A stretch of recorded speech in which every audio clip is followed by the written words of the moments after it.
दोज़ख के कॉन्टेक्स्ट में गुफ्तगू करते हुए अल्लाह ताला फरमाता है व इम मिनकुम इल्ला वारिदुहा, और कोई भी तुम में से ऐसा नहीं है मगर ये कि उसे दोज़ख से गुजरना पड़ेगा। काना अला रब्बिही हतमम मक़दिय्या, ये तुम्हारे रब की तरफ से तकदीर में शुदनी बात है, ये डेस्टिनी तुम्हारे लिए मुकर्रर है कि तुम सबको आग के ऊपर से गुजरना पड़ेगा। चाहे कोई जिन है, इंसान है, वो पैगंबर है, सहाबी है, ताबई है, नेक है, बद है, सबको एक दफा गुजरना पड़ेगा। फिर क्या होगा?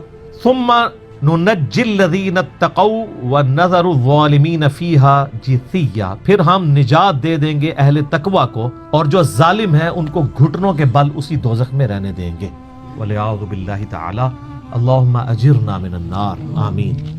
बुखारी मुस्लिम में कई एक अहादीस हैं पुलिस रात के हवाले से। एक वो हदीस जो बुखारी और मुस्लिम दोनों में मौजूद है।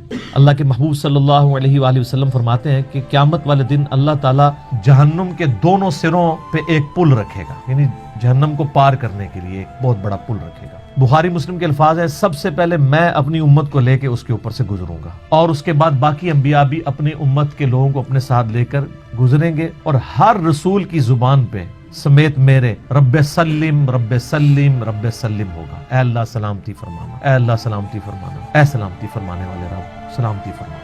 अब नमाज के बाद भी मुस्लिम शरीफ में दुआ है ना, अल्लाहुम्मा अंतस सलाम व मिनकस सलाम तबारक या ज़ल जलाली वल इकराम, सलामती। और नबी इस्लाम फरमाते हैं ये कलाम भी सिर्फ अंबिया कर रहे होंगे, अंबिया के अलावा किसी को कलाम करने की इजाजत भी नहीं होगी। फिर नबी इस्लाम फरमाते हैं कि बुखारी मुस्लिम के अल्फाज है कि जब लोग पुलिस रात से गुजर रहे होंगे ना, तो पुलिस रात के दोनों जानिब आंकड़े लगे हुए होंगे जिस तरह के कांटे होते हैं, और वो गुजरने वालों को जख्मी कर रहे होंगे और उठा उठा के मुजरिमीन को दोज़ख में फेंक रहे होंगे। जैसे क्रेन की आप समझें कि वो आगे क्रेन से वो चीजें उचक के फेंकी जाती है ना, तो नबी इस्लाम फरमाते हैं इस तरह वो उचक उचक कर जहन्नमियों को उस पुल से गुजरते हुए उचक उचक कर फेंक रहे होंगे। और नबी इस्लाम ने यह भी फरमाया, बुखारी मुस्लिम के अल्फाज हैं कि हर शख्स अपने अमाल के मुताबिक गुजर रहा होगा। कोई सुरीन के बल घिसटता हुआ जा रहा होगा, अस्तगफिरुल्लाह। आप सर इस मंजर को इमेजिन भी नहीं कर सकते। यहाँ तो कहते हैं लोग जो कुछ भी है तेरे महबूब की उम्मत से, तो वो उम्मत कौन सी है जो गुजर रही होगी? वो आप ही लोग ही हैं, हम लोग ही हैं। अल्लाह ताला सलामती के साथ हमें गुजार दे, आमीन। आपने इस्लाम फरमाया कि बाद लोग जो हैं वो यानी तेज रफ्तारी से गुजर रहे होंगे, बाज घिसट घिसट के अपने अमाल के मुताबिक गुजर रहे होंगे, और फिर लोग कट कट के दोज़ख में गिर रहे होंगे। फिर वो दोज़ख में रहेंगे यहाँ तक कि अल्लाह ताला उनके लिए कोई फैसला फरमा दे। वलियाउज़ु बिल्लाहि ताला, अल्लाह ताला की पनाह, अल्लाहुम्मा अजिरना मिनन नार, आमीन सुम्मा आमीन। सही मुस्लिम में एक हदीस है, अबू सईद खुदरी कहते हैं कि हमें यह बात भी पहुंची है कि वो पुल जो है वो तलवार की धार से ज्यादा तेज और बाल से ज्यादा बारीक होगा। ये अल्फाज बिल्कुल सही है सही मुस्लिम के अंदर। तो ये इसके ऊपर से गुजरना एक मौजज़े वाला मामला ही होगा जिसको अल्लाह ताला निजात देगा। नबी सल्लल्लाहु अलैहि वसल्लम ने इरशाद फरमाया कि ये पुलिस रात जहन्नुम पे रखा हुआ एक पुल है जिस पर से लोगों को गुजरना पड़ेगा और हर शख्स अपने अमाल के मुताबिक गुजरेगा। बाज लोग बिजली की सी तेजी से गुजर जाएंगे, जैसे आसमान से ऐसे बिजली कड़क के नीचे, पता ही नहीं विद इन सेकंड्स। बाज हवा की तेजी से गुजरेंगे जो उससे कम नेक होंगे। बाज घोड़सवार या ऊंट सवार की सी तेजी से गुजरेंगे, बाज भागते हुए गुजर जाएंगे, और बाज जो है वो पैदल चलते हुए, और बाज सुरीन के बल घिसटते हुए। सर इतना लंबा पुल, पता नहीं कितनी मुसाफत है। बल्कि बुखारी मुस्लिम में अल्फाज है, नबी ने फरमाया कि उस पुल की लंबाई अल्लाह ही बेहतर जानता है, मुझे नहीं पता कितनी। ओए हाय हाय। और बाज ऐसे होंगे जो कट कट के फिर दोज़ख में गिर रहे होंगे, और उनका मामला फिर बाद में अल्लाह ताला तय करेगा कि उनके साथ क्या करना है। अस्तगफिरुल्लाह। जामे तिरमिज़ी में एक हदीस है, हजरत अनस इब्न मालिक जो हुजूर को 10 साल तक वुजू करवाते रहे, बुखारी मुस्लिम में आए। तिरमिज़ी में अल्फाज है, वो कहते हैं या रसूल अल्लाह क़यामत दिन आप मेरी शिफात करेंगे? फरमाया मैं करूंगा। तो या रसूल अल्लाह मुझे अपना पता बता दे, मैं आपको कहाँ तलाश करूँ? आपने फरमाया तुम पुलिस रात पे आ जाना। ओए हाय हाय, तुम मुझे पुलिस रात पे देख लेना, मेरे उम्मती गुजर रहे होंगे, मैं उनके लिए सलामती की दुआ कर रहा हूँ। कहा या रसूल अल्लाह अगर पुलिस रात पे ना पाऊँ? तो आपने फरमाया कि फिर तुम मिज़ान अमल पे आ जाना, जहाँ लोगों के नामा अमाल तोले जा रहे हो। नबी इस्लाम का नामा अमाल नहीं तोल रहा होगा, आपको तो अल्लाह ने अमन दे दिया ना, इन्ना फतहना लका फतहम मुबीना। और बुखारी मुस्लिम में हदीस है, हदीस शफात के सारे नबियों से लोग होते होते हजरत ईसा के पास जब एंड पे आएंगे ना, तो वो कहेंगे बस एक ही शख्स है जिसको अमन मिला हुआ है, तो मोहम्मद रसूलुल्लाह के पास जाओ, वो शफात करेंगे। तो आप अलैहिस्सलाम अपनी उम्मत की खातिर ही यानी मिज़ान अमल पे तकलीफ काट रहे होंगे। कहा या रसूलुल्लाह मिज़ान अमल पे भी ना पाऊँ तो कहाँ जाऊँ?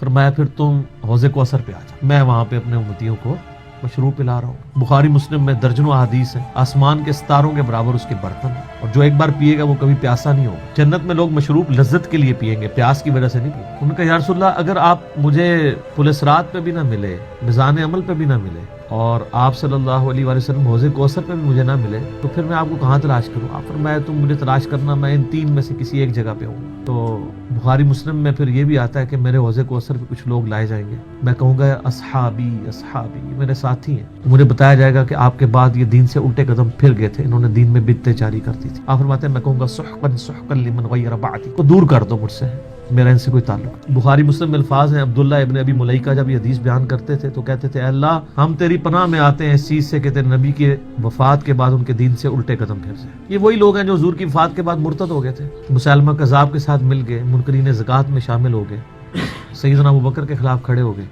اور یہ صرف قانوناً صحابہ کے بارے میں صرف یہ حدیث نہیں ہے, عام امتیوں کے بارے میں الگ سے حدیثیں ہیں بخاری مسلم. یہ نہ سمجھیں کہ پچھلے لوگوں کے لیے, قیامت تک کے لیے جن لوگوں نے دین میں بدعتیں جاری کی ان کے لیے حدیثیں ہیں, اس میں امتی کے الفاظ بھی ہیں, وہ بھی بخاری مسلم میں. اور امت کیا کر رہی ہے؟ صحیح مسلم میں حدیث ہے, نبی علیہ السلام ایک دن اتنا روئے اور ساتھ ساتھ آیتیں پڑھ رہے ہیں قرآن کی. پہلے آپ نے سورہ ابراہیم کی وہ آیت پڑھی جس کا ترجمہ یوں ہے کہ ابراہیم علیہ السلام کہتے ہیں اے اللہ شیطان نے کتنے لوگوں کو بہکا دیا, تو جو شیطان کے رستے پہ چلا میرا اس سے کوئی تعلق نہیں, یعنی اعلان برات کر دیا اپنے ماننے والوں سے. پھر آپ نے سورہ مائدہ کی وہ آیات پڑھی جس میں حضرت عیسیٰ علیہ السلام کی اور اللہ کی قیامت کے دن گفتگو ہوگی. اس میں عیسیٰ ابن مریم کہیں گے اے اللہ جب تک میں ان میں موجود تھا میں ان پر گواہ تھا, جب تو نے مجھے اٹھا لیا پھر تو اور تیرا ان کا تیری مرضی, ان کو عذاب دے یا چھوڑ دے. اعلان برات. پھر حضور نے کہا کہ یا اللہ ابراہیم نے بھی اپنی امت سے اعلان برات کر دیا, عیسیٰ نے بھی کر دیا, لیکن میں کہتا ہوں میری امت میری امت.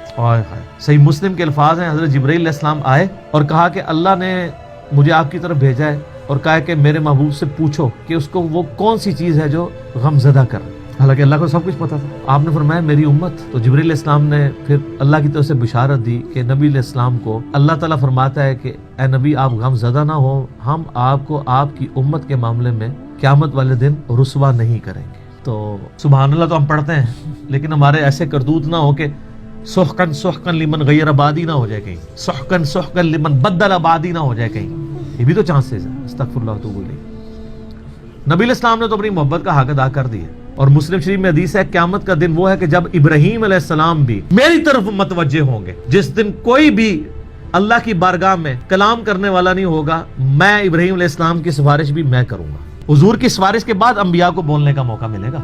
اسی پہ وہ اعلیٰ حضرت کا شعر ہے نا, وہ جہنم میں گرا ان سے جو مستغنی ہوا, ہے خلیل اللہ کو حاجت رسول اللہ. بل ہم شعر کہہ سکتے ہیں, ہم محبت کے لیے نعرے مار سکتے ہیں, لیکن نبی علیہ السلام نے جو امت کو تعلیمات دی تھیں حجۃ الوداع کے موقع پر, غدیر خم کے موقع کے اوپر, امت نے کسی ایک وصیت کا بھی پاس نہیں. اب ایک دردناک ٹاپک ہے, جتنی مرضی بات کی جائے نہ ختم ہونے والی ہے. بس اس کو اسی پہ کنکلوڈ کرتے ہیں کہ اللہ تعالیٰ قیامت والے دن ہمیں اپنی رحمت کاملہ سے اپنے محبوب صلی اللہ علیہ وآلہ وسلم کی شفاعت کے ساتھ قیامت کی ساری ہولناکیوں سے بلا حساب و کتاب جنت میں داخلہ عطا فرمائے. آمین ثم آمین.